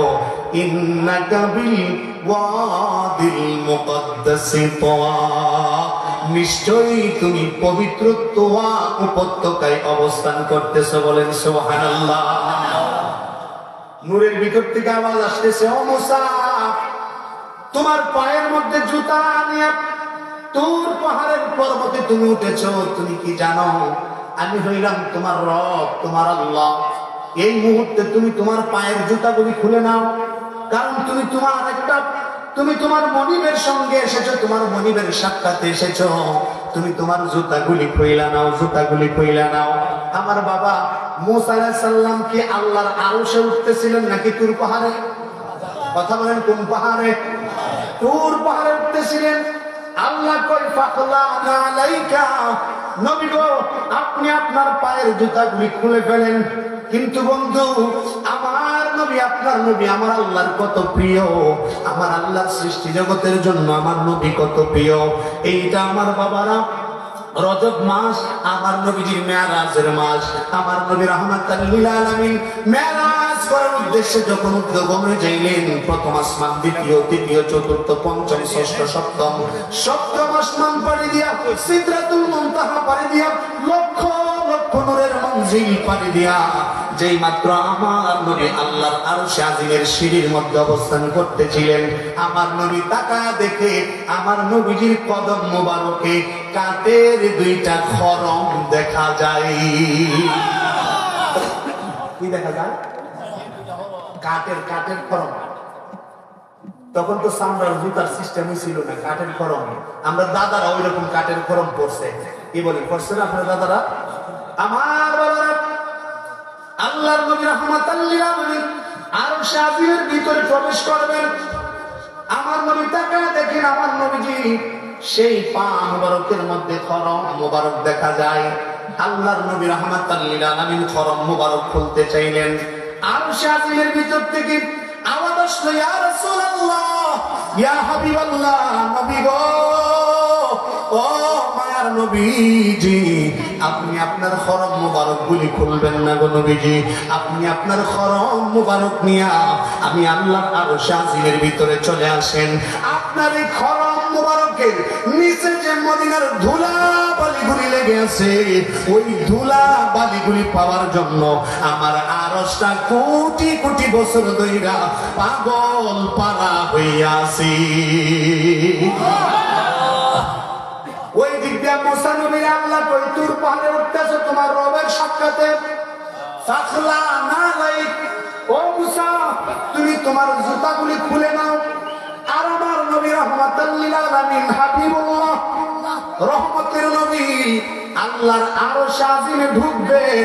আমার নবী চাই জুতা খুলতে, আরশ ডাক দেয়, কই নবী গো, ও মায়ার নবীজি, আপনি আপনার খরম মোবারক গুলি খুলবেন না। ওই খরমের ধুলা বালিগুলি পাওয়ার জন্য আমি আরশটা কোটি কোটি বছর ধরে পাগল পারা বেকার হয়ে আছি। আমার নবীর দাম কম না বেশি? এই আওয়াজে মানি না, জবান খুলে বলেন কম না বেশি? আমি তোমার প্রেমের ভিখারি ইয়া রাসূলুল্লাহ, আমি তোমার প্রেমের ভিখারি। বলেন, আমি তোমার প্রেমের ভিখারি ইয়া রাসূলুল্লাহ, আমি তোমার প্রেমের ভিখারি। তোমার প্রেমের গো রাসূল নাই যে তুলনা, নাই যে তুলনা গো রাসূল, নাই যে তুলনা। বলেন, তোমারই প্রেমের গো রাসূল নাই যে তুলনা, নাই যে তুলনা গো রাসূল, নাই যে তুলনা। তোমার প্রেমে জিন্দা হইল উস্তুনে হান্নানা, তোমার প্রেমে জিন্দা হইল উস্তুনে হান্নানা। ইয়া রাসূলুল্লাহ, আমি তোমার প্রেমের ভিখারি। বলেন, আমি তোমার প্রেমের ভিখারি ইয়া রাসূলুল্লাহ, আমি তোমার প্রেমের ভিখারি। বলেন, আমি তোমার প্রেমের ভিখারি ইয়া রাসূলুল্লাহ, আমি তোমার প্রেমের ভিখারি। যাদের কাছে ভালো লাগছে বলেন না মারহাবা। বুঝা গেল ভালো লাগছে? আমার বাবার এবার বুঝে থাকলে বলেন, মুসা নবীর চাইতে আমার নবীর দাম কম না বেশি? মুসা নবী তুর পাহাড়ে যায়, আল্লাহ কই জুতা খুলো। নবী জুতা খুলতে চায়, আরশ ডাক দেয় কই নবী গো খুলবেন না, জুতা নিয়ে ঢুকেন। সুবহানাল্লাহ। সূরা তাহা আয়াতের মধ্যে আল্লাহ পাক রব্বুল আলামিন বলেন ওয়া না আখতারতুকা ফাসতামি' লিমা ইউহা। আমি আল্লাহ পাক রব্বুল আলামিন তোমাকে এই মুহূর্তে মনোনীত করলাম এবং তোমার প্রতি ওহী নাযিল করলাম, আল্লাহ ইবাদত করো, ওয়া আকিমিস সালাতা লিযিকরি, এবং আমি আল্লাহর স্মরণের জন্য তোমরা নামাজ কায়েম করো। কন্যা সুবহানাল্লাহ। নামাজের দরকার আছে নি? কথা বলেন আসেনি? আমার বাবারা, নামাজকে বলো না কাজ আছে, কাজকে বলো আমার নামাজ আছে। নামাজকে বলো না কাজ আছে, কাজকে বলো আমার নামাজ আসেনি? ফজরের সময় মুয়াজ্জিন যখন কই হাইয়া আলাস সালাহ, আল্লাহর বান্দা কই এই মুহূর্তে ঘুমটাই আমার কাছে বড় বালা। আসেনি? ঠিক না? ফজর আযান যখন দেয় তখন ঘুমটাই মনটা চাপা চাপিও, ঠিক নেই? ঠিক নেই? আমার বাবারা না, আল্লাহর কোরআন হাকিমের মধ্যে 82 জায়গায় আমার আল্লাহ পাক রব্বুল আলামিন নামাজের নির্দেশ দিয়েছেন। আকিমিস সালাহ, বান্দা আমি আল্লাহর ইবাদত বন্দেগী করো। দুনিয়ার জমিনে তুমি কতদিন বেঁচে থাকবা? যতদিন বেঁচে থাকো শুধুমাত্র মানুষের জন্যই বাঁচো। মানুষ মাথার ঘাম পায়ে ফালায় উপার্জন করে তার পরিবারের জন্য, তার সন্তানাদির জন্য, তার ছেলে মেয়ের ভবিষ্যতের জন্য। ও বন্ধুরা আমার, কার 50 বছর হয়ে গেছে, কার 60-70 বছর হয়ে গেছে, বন্ধুগণ যত পরিশ্রম করেছেন, যত বড় বিল্ডিং করেছেন, এই বিল্ডিং আপনি থাকতে পারবেন না। অবশ্যই অবশ্যই আপনাকে মরণের স্বাদ গ্রহণ করে আপনাকে আপনার আপন ঠিকানা, আপন বাড়ি, আপনার অন্ধকার কবরে যাওয়াই লাগবে। বন্ধু, আপনি 70 বছরে যা কামাই করেছেন কিছুই আপনি সাথে নিতে পারবেন না যদি আপনার নেক আমলগুলি আপনার সাথী না হয়। কথা কোন ঠিক না বেঠি? আপনি ঘর করেছেন, এই ঘর থেকে আপনার সন্তান আপনাকে জলদি করে বের করে দিবেন। আপনি যখন ভিতর থেকে আপনার প্রাণ পাখিটা উড়ে যাবে, সাথে সাথে আপনার প্রাণের বিবি আপনাকে ঘর থেকে বের করে দিবে, আপনার সন্তানেরা ঘর থেকে বের করে দিবে, ঘরে ঢুকাইতে চাইবে না। যদি আপনি হসপিটালে মারা যান, যদি কোনো ক্রমে আপনাকে বাড়িতে আনাও হয়, ঘরের ভিতরে নেওয়া হয় না, উঠানের মধ্যে রাখা হয়। ঠিক না ঠিক? আপনি 70 লাখ 80 লক্ষ টাকা খরচ করে যেই কর করলেন, সুন্দর জাজিম ফালাইলেন, ওই জাজিনে আপনার জায়গা হবে না। বন্ধু, আপনি আমার শেষ ঠিকানা হবে মাত্র 3.5 হাত কবর। ডানে মাটি, বামে মাটি, নিচে মাটির বিছানা, উপরেতে বাঁশের সানি, আলো বাতাস ঢুকবে না। আল্লাহুম্মা সাল্লি, মাশাআল্লাহ, জবান খুলে, মাওলানা মুহাম্মদ ওয়া আলা আলিহি।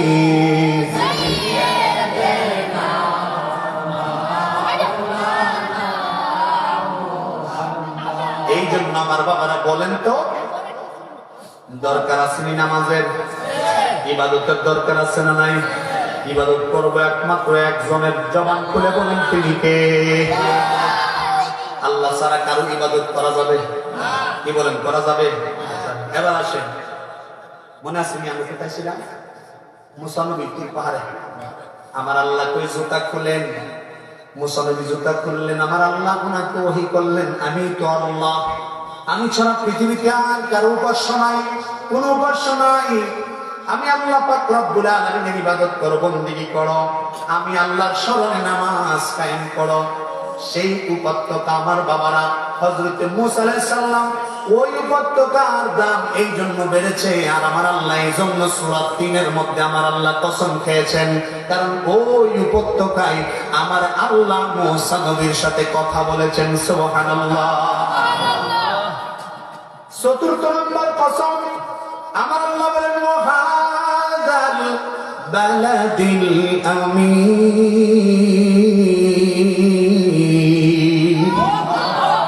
নিরাপত্তার নগরী মক্কার কসম। কোন নগরী? নিরাপত্তার নগরী, যেই নগরীতে আমার নবী রাহমাতাল লিল আলামিন 12 রবিউল আউয়াল তাশরীফ এনেছিলেন।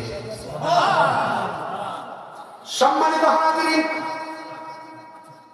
মক্কার দাম, মক্কার ঘরে কাবা থাকার কারণে মক্কার দাম বাড়ে নাই, মক্কার জমিনে ওহী আসার কারণে মক্কার দাম বাড়ে নাই। ও বন্ধুগণ, ওই তুর পাহাড়ের দাম কিন্তু বেড়েছে, কারণ ওই পাহাড়ে আল্লাহর সাথে মুসা নবীর কথা হয়েছিল। ঠিক না ঠিক? মুসা আলাইহিস সালামের উপরে যখন আল্লাহ ওহী নাযিল করার ইচ্ছা পোষণ করতেন, আল্লাহ পাক রব্বুল আলামিন যখন ইচ্ছা পোষণ করতেন, মুসা তোমার উপরে আমি ওহী নাযিল করব, মুসা আলাইহিস সালাম ওহী আনার জন্য দৌড়াইয়া সেই তুর পাহাড়ের মধ্যে যায় উঠে যাইতেন, আল্লাহর কাছ থেকে ওহী নিয়ে আসতেন। সুবহানাল্লাহ বলেন। কিন্তু বন্ধু একটু খেয়াল করে দেখেন, আমরা এমন এক নবীর উম্মত হয়ে পৃথিবীর জমিনে আগমন করেছি। আমার নবী যখন মক্কায়, আল্লাহর কোরআন নাজিল হয় মক্কায়। আমার নবী যখন হেরা পর্বতে, আমার নবীর কাছে ওই জায়গার মধ্যে আমার আল্লাহ ওহী নাজিল করে। আমার নবী যখন মদিনায়, তখন ওহী আসে মদিনায়। আমার নবী যখন হুনাইনের জমিনে, ওহী আসে হুনাইনের জমিনে। নবী যেতাই আল্লাহর ওহী চলে যায় সেটাই। কন্যা সুবহানাল্লাহ। তাহলে মক্কার কসম আমার আল্লাহ কেন খাইলেন? এই জন্য আমার আল্লাহ মক্কার কসম খাইলেন, কারণ মক্কা নগরীতে আমার আল্লাহ তার প্রিয় মাহবুব নবীকে প্রেরণ করার কারণে। কন্যা সুবহানাল্লাহ। এই মক্কা তো মক্কা ছিল না, মক্কার আগের নাম ছিল বাক্কা। কি নাম ছিল বাবা? বাক্কা। কিন্তু নূরের নবী, রহমতের নবী, জিন্দা নবী যখন মক্কা নগরীর মধ্যে আগমন করলেন, আমার নবী রাহমাতাল লিল আলামিন আসার কারণে বাক্কা হয়ে গেল নবীর বরকতের মক্কা। বরকতে কথা বলে কি হয়ে গেল? মক্কা। এই মক্কা হইল, সম্মানিত হাজির, মক্কা হইল তামাম জাহানের রাজধানী, তামাম দুনিয়ার রাজধানী কোথায়? মক্কা। কিন্তু রহমতের নবী মক্কায় আসার কারণে আল্লাহ পাক রব্বুল আলামিন এই মক্কার দামটা বাড়ায় দিলেন। বন্ধু, আমার নবী যখন হিজরত করে মদিনায় যায়, তখন মদিনার পরিবেশ ছিল খুব উচ্ছৃঙ্খল। মদিনার নাম মদিনা ছিল না, মদিনার নাম ছিল ইয়াসরিব। ঠিক না বেটি? ইয়াসরিব নামে তুমি ছিলে অলক্ষণের দেশ, বড়ই মারাত্মক যে ছিল তোমার পরিবেশ। নবীর ছোঁয়ায় হলে তুমি সোনার মদিনা, নবীর ছোঁয়ায় হলে তুমি সোনার মদিনা। ভালো লাগেনি? ভালো লাগেনি?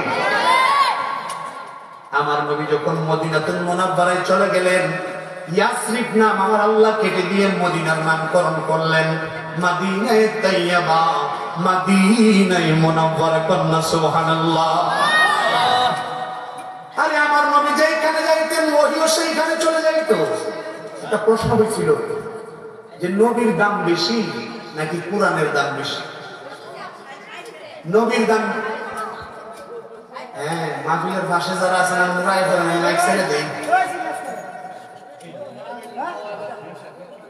ঠিক না? আমরা একটু কথা বলতেছি, যদি কথাগুলি নাই বোঝা যায়, আশেপাশের আওয়াজের কারণে যদি না বোঝা যায়, তাহলে এই কথা শোনার তো কোনো মানে হয় না। ঠিক না? ঠিক। কালকে তো বলে জামাই আইসি যে কয়ে গেলে বুঝতে পারছি না, তবে আমার কথাগুলি স্পষ্ট বুঝাইতে চেষ্টা করতেছি, আপনারা বুঝতেছেন তো ইনশাআল্লাহ? সকলে একটু মহব্বতে দরুদ পড়ুন। আল্লাহুম্মা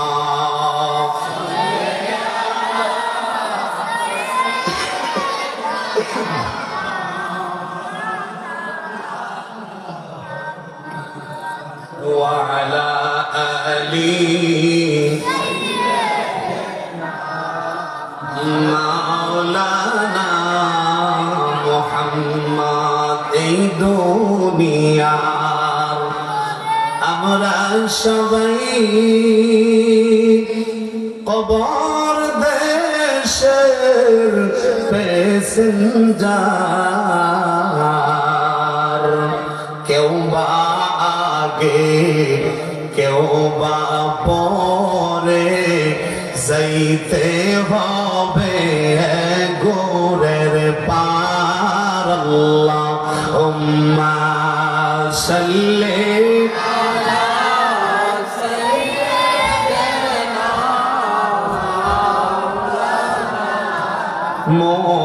মুহাম্মাদ ওয়া আলা আলি।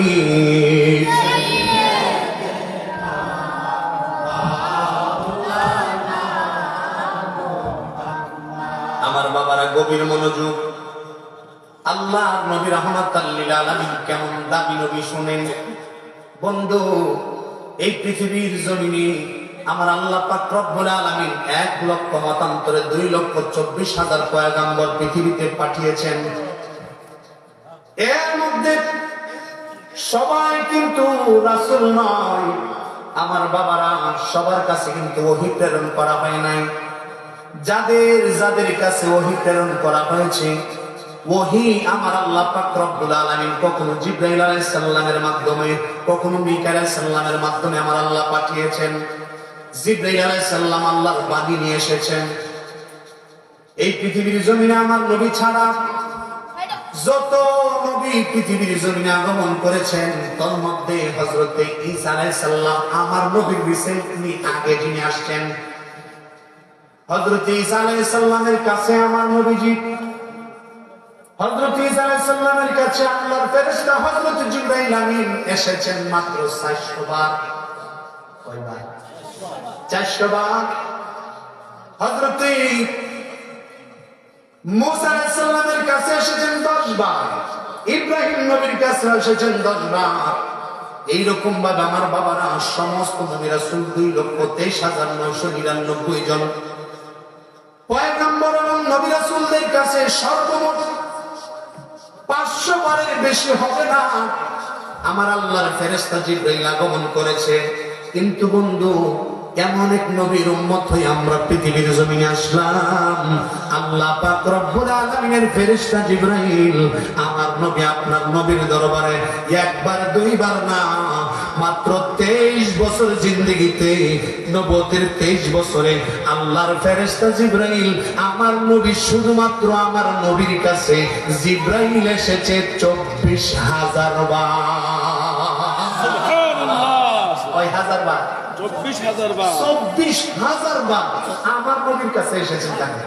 আর অন্যান্য সব নবী মিলাইয়া 500 বারের বেশি হবে না, কিন্তু শুধুমাত্র আমার নবীর কাছে জিবরাইল এসেছেন কয়বার? 24,000। সুবহানাল্লাহ বলুন। সুবহানাল্লাহ। আমার বাবা, তুর পর্বত দামি হইল মুসা নবীর কারণে নয়, কারণ তুর পর্বত দামি হয়েছে এই জন্য তুর পর্বতে আমার আল্লাহর ওহী নাযিল হয়েছে বন্ধু। আর এইদিকে মক্কা নগরীর কসম আমার আল্লাহ খাইলেন। নিরাপত্তার নগরী মক্কা, এই মক্কার দাম, মক্কার কসম এই জন্য খাইলেন। মক্কার জমিনে আল্লাহর ওহী আসার কারণে মক্কার দাম বাড়ে নাই। মক্কার জমিনে আমার নবী রহমতের নবী, নূরে মুজাসসাম, দু জাহানের সরদার, নূরানি কদম লাগার কারণে মক্কা যখন মক্কা হয়ে গেছে, আমার আল্লাহ এই মক্কা নগরীকে নিরাপত্তার নগরী বলেছেন। আর এই নিরাপত্তার নগরীর কসম আমার আল্লাহ 3 সূরার মধ্যে খেয়েছেন। কন্যা সুবহানাল্লাহ। 1 নাম্বার কসম আমার আল্লাহ খাইলেন কিসের? 3। 2 নাম্বার জাইতুন, 3 নাম্বার সিনা পর্বত, তুরে সিনিন, 4 নাম্বার ওয়াহাদাল বালাদিল আমিন। 4টা বস্তুর কসম আমার আল্লাহ খাইলেন। এবার আসেন এই 4টা কসম খাওয়ার পরে আল্লাহ পাক রব্বুল আলামিন কি বলতেছেন এবার শুনি। লাকাদ খালাকনাল ইনসানা ফি আহসানি তাকওয়ীম।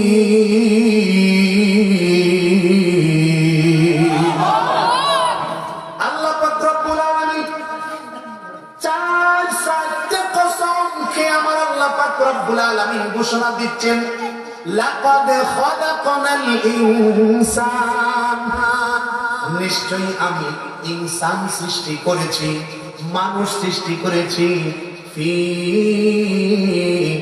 আহসানি তাকওয়ীম,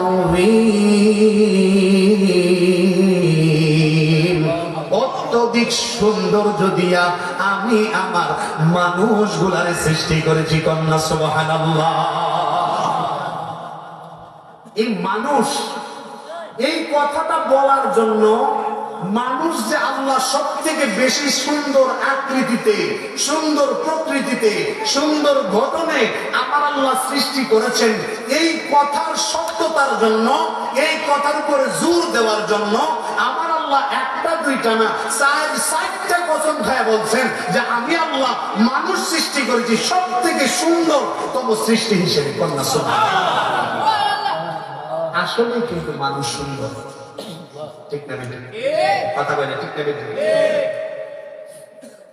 আমার আল্লাহ পাক রব্বুল আলামিন আল্লাহর ইচ্ছা মতো আল্লাহ যখন যেখানে যে জিনিসটা দেওয়া দরকার ওই জিনিসটা ওইখানে দিয়ে মানুষ গঠন করছে, ঠিক না বেটা?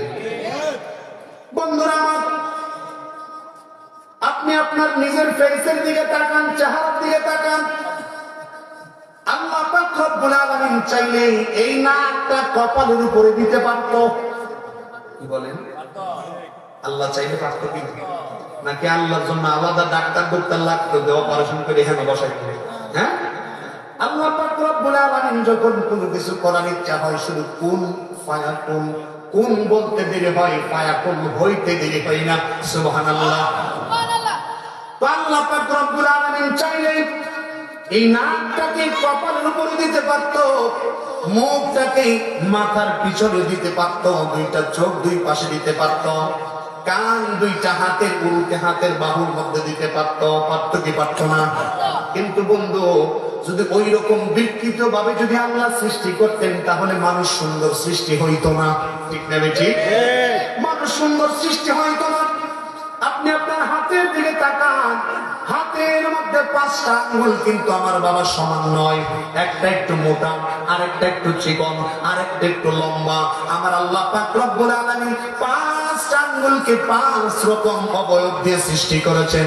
আমার আল্লাহ চাইলে 5টা আঙ্গুলকে একই রকমের, একই ডিজাইনের, একই ফরমায় আমার আল্লাহ সৃষ্টি করতে পারতেন। কিন্তু আমার আল্লাহ যদি 5টা আঙ্গুলকে একই ডিজাইনে সৃষ্টি করতেন তাহলেও মানুষ ঠিক মতো চলাফেরা করতে পারতো না, কোনো কিছু ধরতে পারতো না। আমার আল্লাহ পাক রব্বুল আলামিনের সৃষ্টি বড় নিপুণ। আমার আল্লাহর কুদরতের কোনো তুলনা হয় না। কথা কোন ঠিক না বেটি? ওই খুঁটিহীন নীলাকাশ ভুবন মাঝে, ওই খুঁটিহীন নীলাকাশ ভুবন মাঝে তুমি কুদরতি ইশারায় রেখেছ, ঠিক না বেটি? নাকি বাতুরা কোন একটা কুড়ি আছে আসমানে? কুড়ি আছে? আপনি একটা ঘর তৈরি করেন, একটা ঘর বানাইতে গেলে কমপক্ষে 16টা বা 12টা পালা লাগে, ঠিক কি? তাও 12 ফুট বাই 18 ফুট একটা ঘর। আপনি 12 ফিট বাই 18 ফিটের একটা ঘর যদি তৈরি করতে চান তাহলে কমপক্ষে 12টা থেকে 16টা পালা লাগে। কিন্তু বন্ধু, আমার আল্লাহ কত নিখুঁত সৃষ্টি দেখেন। আমার আল্লাহ এত বিশাল, কোটি কোটি কোটি কোটি লক্ষ কোটি মাইল এত বিশাল বড় একটা আসমান, একটা ছাদ বানাইছে, একটাও কোটি আছে নাকি? নাই, নাই নাই আসমানের কোটি মানে ওই আরাবাই মনে আছে। এই কোটিটা একটু দেখেন, আমি উঠে যাবো না বাইরে, কি করবো আসমান। সম্মানিত হাজির, আল্লাহ পাক রব্বুল আলামিন আসলে মানুষকে অত্যন্ত সুন্দর সৃষ্টি, সুন্দর আকৃতি, সুন্দর অবয়ব দিয়ে আমার আল্লাহ সৃষ্টি করেছেন। ও ভাই, একটু মনোযোগ দিয়ে শুনেন। আল্লাহ পাক রব্বুল আলামিনকে মানুষকে সম্মানিত করেছেন। এই দুনিয়ার জমিনের মধ্যে সব থেকে বড় প্রাণী, সব থেকে বড় প্রাণীর নাম কি বলেন? হাতি। কি পাতা বলে কি? সব থেকে বড় প্রাণী হাতি। অথচ হাতির গায়ে এত শক্তি, এত বল থাকার পরেও হাতির উপরে কর্তৃত্ব চলে কার? মানুষের। ঠিক না বেটি? সেই সমুদ্রের কোন কুল কিনারা নাই, ওই সমুদ্রের মধ্যে সব থেকে বড় প্রাণী হইল নীল তিমি। এত বিশাল, এত বিশাল নীল তিমির একটা জিহ্বা মোটামুটি একটা হাতির সমান। অথচ সমুদ্রের মধ্যে এত বিশাল প্রাণী হওয়ার পরেও সমুদ্রের মধ্যে ক্ষমতা চলে মানুষের। ঠিক না বেটি? মানুষের ক্ষমতা। আমার আল্লাহ মানুষকে সম্মানিত করেছেন। আল্লাহ পাক রব্বুল আলামিন বলেন, ওয়ালাকাদ কাররামনা বানি আদম ওয়া হামালনাহুম ফিল বাররি ওয়াল বাহরি ওয়া রাযাকনাহুম মিনাত তাইয়্যিবাতি ওয়া ফাদ্দালনাহুম আলা কাসীরিন মিন খালাকনা মিম্মান খালাকনা তাফদীলা। আল্লাহ পাক রব্বুল আলামিন বলেন, আমি আল্লাহ পাক রব্বুল আলামিন মানব জাতিকে সুন্দর অবয়ব বানাইছি, তারপর আমি আল্লাহ মানুষকে সম্মানিত করেছি, জলে স্থলে কর্তৃত্ব দিয়েছি আমি আল্লাহ মানুষের হাতে। সুবহানাল্লাহ। আকাশ এত বিশাল কিন্তু কর্তৃত্ব মানুষের। আছে না? কি কি? বিমান, রকেট, আরো কত কিছু, স্যাটেলাইট আসেনি? সম্মানিত হাজিরিন, আল্লাহকে আসলেই মানুষকে সুন্দর আকৃতি দিয়ে বানাইছে। ঠিক না? বানাইছে না? সম্মানিত হাজিরিন, বাগদাদ শরীফের একজন বাদশা বিবাহ করছেন দুইটা। কয়টা? কথা বলেন না, কয়টা? দুইটা বিয়ে করছে। তো দুইটা বিয়ে করার পরে প্রথম যে বিবি, এই বিবির প্রতি তেমন একটা মায়া মহব্বত নাই। নতুন বিবি পাওয়ার পরে তো তার ভিতরে খুব আনন্দ, খুব খুশি। জ্যোৎস্না রাতে, রাতের বেলা বিবিকে নিয়ে একটু তার মহলের ছাদের উপরে উঠছে। কোথায়? ছাদের উপরে উঠা একবার আসমানের দিকে তাকায়, আরেকবার নিজের ওই 2 নম্বর নতুন বিবির দিকে তাকায়। তাকায় এক পর্যায়ে বলতেছে, লাউ লাম তাকুনি আহসানা মিনাল কামার ফাআনতা কাযা। বিবি গো, ওই যে আসমানের সুন্দর একটা চাঁদ দেখা যায়, এই চাঁদের চাইতে যদি তুমি সুন্দরী না হও তাহলে তুমি তালাক। কি বলছেন? যে যদি আসমানের চাঁদের চাইতে তুমি সুন্দরী না হও তাহলে তুমি কি? বউয়ের প্রেমে পড়িয়া আবেগে এই কথা বলে ফেলছে, বউ তুমি তো তালাক। তবে একটা জিনিস মনে রাখবেন, ইসলামের মধ্যে সবথেকে নিকৃষ্টতম হারাম কাজ হইল তালাক দেওয়া। ঠিক না বেটি? যদিও হালাল কিন্তু একেবারে নিকৃষ্ট এই হালাল কাজ। তো উনি যে খাম খেয়ালি করেও যদি কেউ বলে বিবি তুমি তালাক, তো বউ তো তারপরে কি হয়ে যায়? বউ তালাক হয়ে যায়। তুমি তো বিবির মহব্বতে প্রেমে পড়িয়া বলে ফেলছি, বিবি আমার কাছে মনে হয় আসমানের চাঁদের চাইতে তুমি বিবি চাই সুন্দর। তো বউ বলছে, কি করো, আসমানের চাঁদের মধ্যে আমি সুন্দর হইতে পারবো? তো বাদশা বলতেছে যে বিবি যদি আকাশের চাঁদের চাইতে তুমি বেশি সুন্দরী না হও তাহলে তুমি তালাক।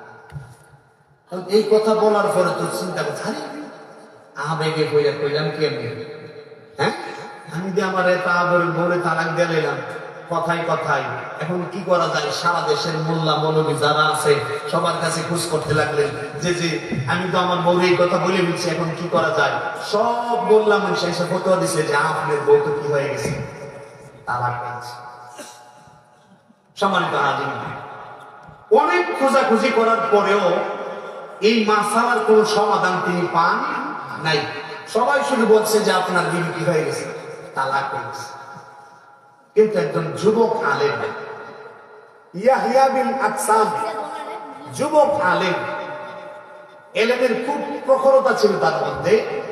উনি বলতেছেন হঠাৎ করে যে হুজুর, আপনার বউ তো তালাক হয়ে গেছে। সুবহানাল্লাহ। সুবহানাল্লাহ বলবেন না? যে আপনার বউ তো তালাক হয় নাই। আর বাদ বাকি যত মোল্লা মুন্সি যারা বলছিল যে তালাক হয়ে গেছে, তারা সেই যুবক মোল্লার বসায় কও কি আমরা এত বড় বড় হুজুর, হ্যাঁ এত বড় বড় কিতাব পড়ি, এত কিছু করি, আমরা ফতোয়া দিলাম তালাক হয়ে গেছে, তুমি ফতোয়া দিচ্ছ তালাক হয় নাই, দলিল দেও। বলে ঠিক আছে আমি দলিল দিব। দলিল দেওয়ার জন্য একটা সভা রাখতে হবে, বিরাট বড় মঞ্চ করতে হবে। মঞ্চের মধ্যে সমস্ত আলেম ওলামা উপস্থিত থাকবে, আমিও থাকব। সুপি সুপি দলিল দিব না, যদি দলিল দিতে হয় তাহলে অবশ্যই মানুষের সামনে আমি দলিল দিব। বলে ঠিক আছে। রাজার নির্দেশ, এই তাড়াতাড়ি করে মঞ্চ সাজাও। মঞ্চ সাজানো হলো, এলাকার মধ্যে ডুল ফুটাই দিল। হ্যাঁ, সবার আলেমরা বলছে রাজার বউ তালাক হয়ে গেছে, আর একজন যুবক বলতেছে যে তালাক হয় নাই। হ্যাঁ, ঈদের সমাধান হবে আজকে, সবাই চলো। রাজার আঙ্গিনা, বাড়ির আঙ্গিনা মানুষে ভরপুর হয়ে গেছে। এমন সময় সব আলেমরা স্টেজের মধ্যে উপস্থিত। আয়সা বলতেছে যে ঠিক আছে, এবার এই তুমি তোমার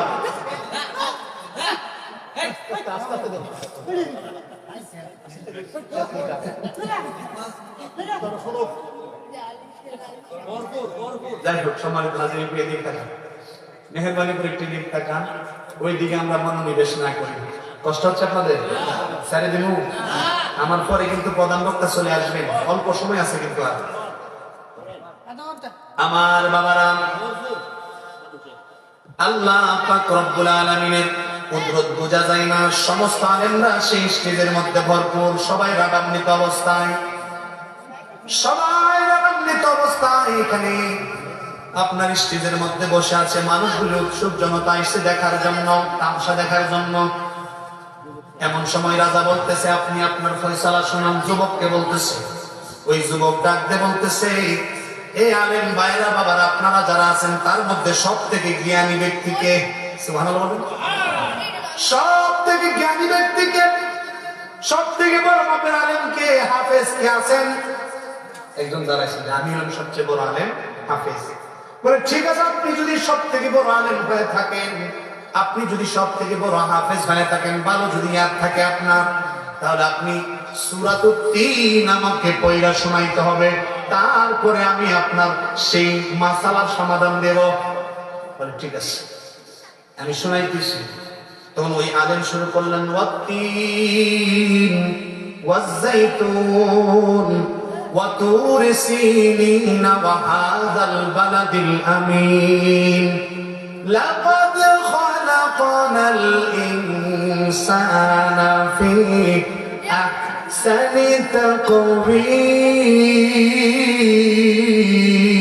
تقويم। যুবক আলেম বলল, আপনার পড়া তো হয় নাই, আপনি ভুল করছেন। বলে বলো কি আমি ভুল করছি? আমি তো কোরআন থেকে পড়লাম, এটাই পড়লাম। বলে না, আপনি লাকাদ খালাকনাল ইনসানা পড়েছেন, এখানে ইনসানা হবে না, এখানে লাকাদ খালাকনাল কামারা। বুঝেননি? লাকাদ খালাকনাল কামারা পড়তে হবে। আরে বলো কি, আল্লাহর কোরআন তোমার মতো বেটা উঠাই দিবা? কত বড় বড় বিজ্ঞানী, কত বড় বড় জ্ঞানী গুণী আল্লাহর একটা কোরআনের একটা হরফ, একটা অক্ষর, একটা নুক্তা, একটা জের জবর কেউ লড়াইতে পারছে না, আর তুমি একটা শব্দই পরিবর্তন করে লইতেছ। বলে পরিবর্তন তো আমি করি নাই, পরিবর্তন আপনি করছেন, আপনারা আলেমরা করছেন। বলে কি পরিবর্তন? আল্লাহ পাক রব্বুল আলামিন কোরআন দলিল দেয়, আল্লাহ মানুষ সৃষ্টি করেছে সব থেকে বড় সৌন্দর্য দিয়া, আর আপনারা দলিল দিচ্ছেন রাজার বউ তালাক হয়ে গেছে, কারণ রাজার বউ সাদের থেকে সুন্দর না। এখানে আল্লাহ বলছেন মানুষের কথা, লাকাদ খালাকনাল ইনসানা, আপনারা বলতেছেন চাঁদ মানুষের চাইতে সুন্দর, তাহলে আল্লাহর কথার পরিবর্তন আমি করি না, আপনারা করতেছেন। আপনারা এখানে ইনসান আর জায়গায় বলতে হবে লাকাদ খালাকনাল কামারা, যে চাঁদ সব থেকে বড় সুন্দর। হ্যাঁ, সব আলেম অবাক হয়েছে, আরে বলে কি, আসলে তো কথা সত্য। সুবহানাল্লাহ বলেন না? আল্লাহ তো চাঁদের কথা বলে নাই যে আমি চাঁদ সব থেকে সুন্দর করে সৃষ্টি করেছি। ও বন্ধুরা আমার, আল্লাহ পাক রব্বুল আলামিন এই জায়গার মধ্যে চাঁদের কথা বলে নাই। আমার আল্লাহ বলেন লাকাদ খালাকনাল ইনসানা ফি আহসানি তাকওয়িম। আমি আল্লাহ সব থেকে সুন্দর অবয়ব দিয়া মানুষ সৃষ্টি করেছি। কোন সুবহানাল্লাহ। এবার বুঝে থাকলে বলেন রাজার বউ কে আছে না তালাক হয়ে গেছে? আছে। হ্যাঁ, সব মোল্লারা ফতোয়া দেয় তালাক হয় না, তালাক হয় নাই, তালাক হয় নাই। কেন তালাক হয় নাই? দলিল আমি নিজে দিব না, দলিল আল্লাহর কোরআন। আমার আল্লাহ কোরআনে বলেন লাকাদ খালাকনাল ইনসান, আপনারা বলতেছেন লাকাদ খালাকনাল কামার। কামার মানে চাঁদ। চাঁদ যদি সুন্দর হইতো, আমার আল্লাহ ইনসানের জায়গা কামার লাগাই দেয়, আমার নবীর উপরে কোরআন নাজিল করতে। কথা কোন ঠিক না বেঠি? সম্মানিত হাজিরিন, এবার আসেন আমার আল্লাহ পাক রব্বুল আলামিন তারপরে বলতেছেন সুম্মা রাদাদনাহু আসফালা সাফিলিন।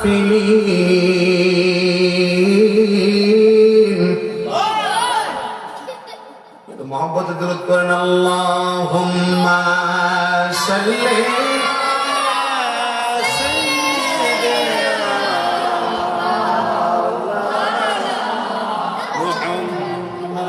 وعلى آل سيدنا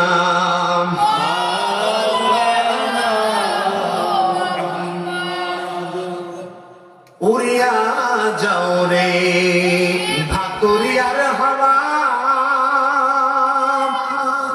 উড়িয়া যাও রে মদিনায়, এই গোলামদের সালাম খানি কইও নবীজির পাক রওজায়। আল্লাহুম্মা সাল্লি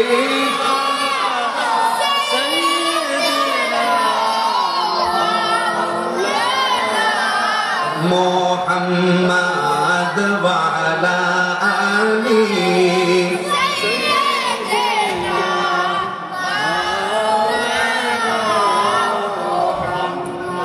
আমার আল্লাহ পাক রব্বুল আলামিন বলেন সুম্মা রাদাদনাহু আসফালা সাফিলিন, অতঃপর আমি তাদেরকে টেনে নিই নিম্ন থেকে নিম্ন স্তরে। সম্মানিত হাজিরিন, আল্লাহ পাক রব্বুল আলামিন মানুষকে সুন্দর অবয়ব দিয়ে সৃষ্টি করেছেন। সর্বশেষ আমার আল্লাহ পাক রব্বুল আলামিন মানুষদেরকে টেনে নেয় কোন স্তরে? নিম্ন স্তরে। বন্ধুগো, আমার আল্লাহ পাক রব্বুল আলামিন বলেন কেমন নিম্ন স্তর? আমার বাবা, চিকিৎসা বিজ্ঞান বলে কোন একটা সন্তান জন্মগ্রহণ করার পর, কোন একটা সন্তান জন্মগ্রহণ করার পর প্রায় 28 বছর পর্যন্ত তার হাড় মাংস বৃদ্ধি পায়। কি হয়? কথা কম না। 28 বছর পর্যন্ত তার শারীরিক গঠন অবয়ব বৃদ্ধি পায়, বাড়তে থাকে। সুবহানাল্লাহ বলেন। 28 বছর পরে আর বাড়া নয়, এখন ফল ফুটতা। কি হয়? কি হয় বলেন না? কি হয়? ফুটতা হয়, ফুটতা। আমরা আপনার দেশে কি কাজ?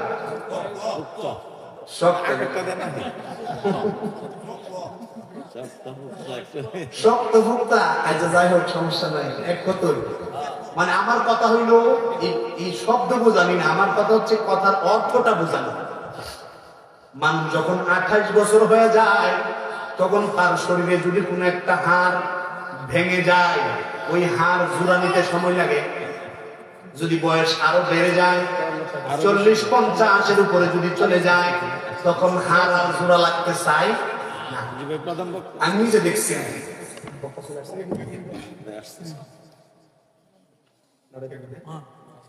নারে তাকবীর আল্লাহু আকবার, নারে রিসালাত ইয়া রাসূলুল্লাহ। প্রধান বক্তার আগমন, শুভেচ্ছা ও স্বাগতম। এই মাহফিলের পক্ষ থেকে লাল গোলাপ শুভেচ্ছা। নারে তাকবীর আল্লাহু আকবার, নারে রিসালাত। আসসালামু আলাইকুম। ভালো আছেন? বসুন বসুন।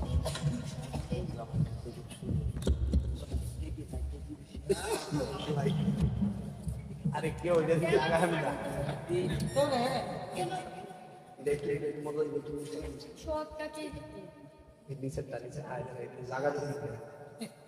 দেন না ভাই,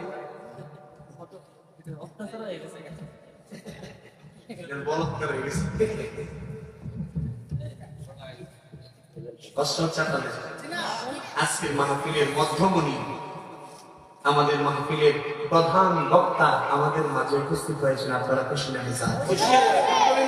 তবে আমার একটা ধর্ম, এটা আমার একটা নীতি, কোন আলেম যখন স্টেজে চলে আসে, মানে পরবর্তী বক্তা যখন চলে আসে, আমি আর সামনের দিকে যাই না। এটা কারণ এটা বক্তার জন্য, এটা মানে কোনো বক্তার জন্য এটা উচিত না।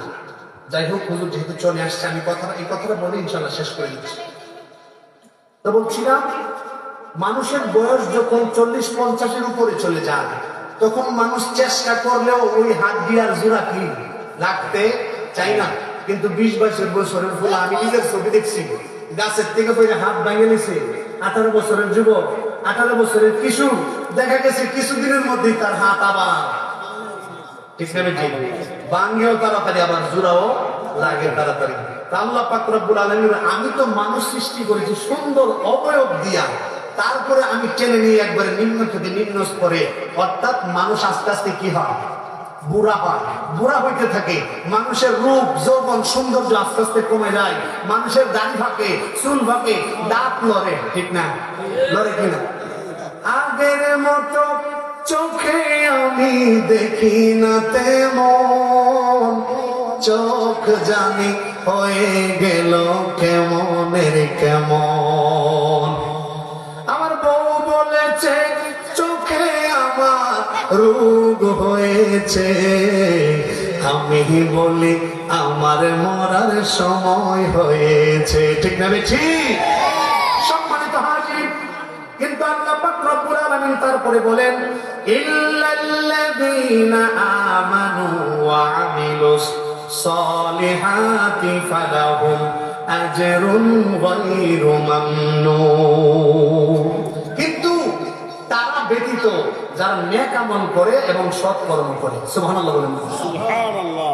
সম্মানিত হাজির, আমাদের দেশে যখন কেউ চাকরি করে, চাকরি চলাকালীন চাকরির বেতনও আছে, সাথে বছরে বছরে বোনাসও আছে। আসেনি? কি বলেন, আসেনি? আছে। এই কথাটা বিশেষ করে দিল, যখন চাকরির বয়স শেষ হয়ে যায়, রিটায়ার যখন হয়ে যায়, তখন চাকরি না করলেও সরকার কি দেয়? পেনশন দেয়। কি দেয় না? দেয়। ঠিক তদ্রুপ যুবক বয়সে যারা নেক আমল করে, আল্লাহর ইবাদত বন্দেগী করে, একটা সময় গিয়ে যখন সে আর কানে আজান শুনতে পায় না, আরেকটা মসজিদে যাইতে পারে না, নেক আমল করতে পারে না, আল্লাহ ওই যুবক বয়সের কালের সেই ইবাদতের দিকে তাকাইয়া, এখন বান্দা সিজদা না দিলেও আল্লাহ প্রতি ওয়াক্তে ওয়াক্তে, প্রতিটা সময়ে সময়ে তার আমল নামায় ওই যুবক কালে যেই রকম ইবাদত বন্দেগী করার কারণে তার নেকি লেখা হইতো, এখন বৃদ্ধ কালেও পেনশন হিসাবে আমার আল্লাহ নেকি লিখতেই থাকে। সুবহানাল্লাহ, সুবহানাল্লাহ। কিন্তু তারা ব্যতীত যারা কুফরি করে, যারা আল্লাহর সাথে বেয়াদবি করে, আল্লাহ এবং রাসূলের সাথে যারা গোস্তাকি করে, তারা ছাড়া তাদের তো ঈমান নাই, নেক আমলের তো কোনো প্রশ্নই আসে না। যাই হোক, আমার বাবা, আজকের আলোচনার মূল বিষয় হচ্ছে, আমরা আসলে আমরা কি জানেন, আমরা আসল খুঁজি না, খালি পেনশন লয়ে টানাটানি। এক ব্যক্তি বলছে, দোকানদার, ফলের দোকানদার, এখানে 5 কেজি আপেল যদি কেউ নেয়, তাহলে এই সুন্দর 2টা কমলা ফ্রি দেওয়া হবে। কি করলে? 5 কেজি আপেল নিলে 2টা কমলা ফ্রি। তখন আপনি গেছেন দোকানে, গিয়া যদি বলেন ভাই আমার শুধু ওই দুইটা ফ্রি দুইটা দিলাম 5 কেজি আমার নিবার সামর্থ্য নাই, আপনাদেরকে দিব জানা দাও ভাই, ঠিক না ঠিক?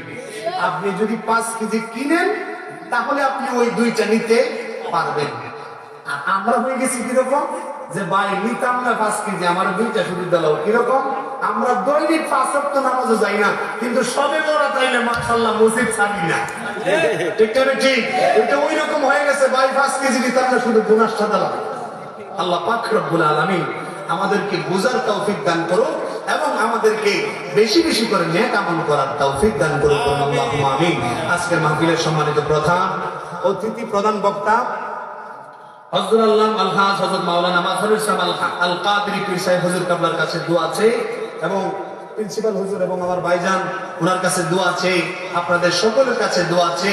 আমি আজকে বিদায় আরজ করছি। যদি আমার কথায়, আমার ভাষায় যদি কোনো ধর্মের গুণ বিয়াদি হয়ে থাকে ক্ষমা সুন্দর দৃষ্টিতে দেখবেন। আল্লাহ পাক রব্বুল আলামিন আমাদের সকলকে তার গোলাম হিসেবে কবুল করবেন, আল্লাহুম্মা আমিন। ওয়া আখির দাওয়ানা আনিল হামদুলিল্লাহি রাব্বিল আলামিন। আসসালামু আলাইকুম ওয়া রাহমাতুল্লাহি তাআলা ওয়া বারাকাতুহু।